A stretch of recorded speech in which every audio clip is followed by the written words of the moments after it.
Director DJ Sanjeev Raj.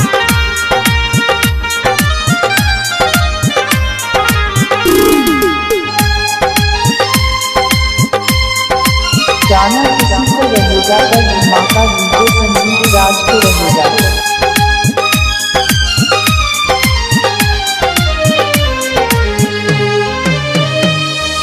बचपन से रहलू बेटी संजीव गाना के चनवा बचपन से रहलू बेटी तू गाना के चनवा आज काहे जात बाड़ू बेटी पिया के भवनमा हो आज काहे जात बाड़ू बेटी पिया के भवनमा हो बचपन से रहलू बेटी तू गाना के चनमा हो। मैं गाना के मानो चौक से शामिल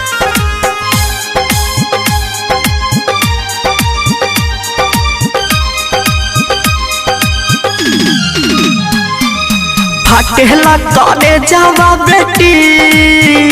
रोबे दुआरा पर भाई हो फटेला करे जावा बेटी रोबे दुआरा पर भाई हो पीछे गनैया रोबे बेटी देखा तोहर माई हो बीचे गनैया रोबे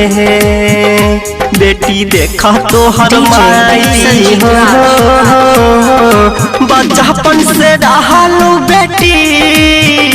बनी आँख के पुतरिया हो बचपन से रहलू बेटी बनी आँख के पुतरिया हो आज काहे सुन कइलू बेटी पापा के महलिया हो आज काहे सुन कइलू बेटी पापा के महलिया हो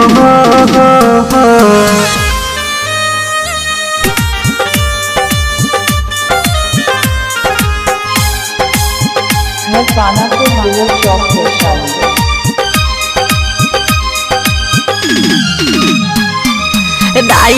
दादा जिसका है बेटी कैसन बारितिया हो अभिनस मनीष कहे बेटी कैसन बारितिया हो निरमल विनय कहे बेटी गाई गाई गीतिया हो निरमल विनय कहे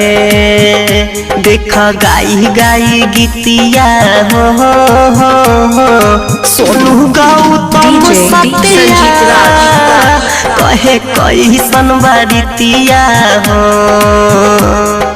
सोनू गौतम सत्या कहे कैसन बारितिया हो निरमल विनय कहे बेटी गाई गाई गीतिया हो निरमल विनय कहे देखा गाई गाई गीतिया हो।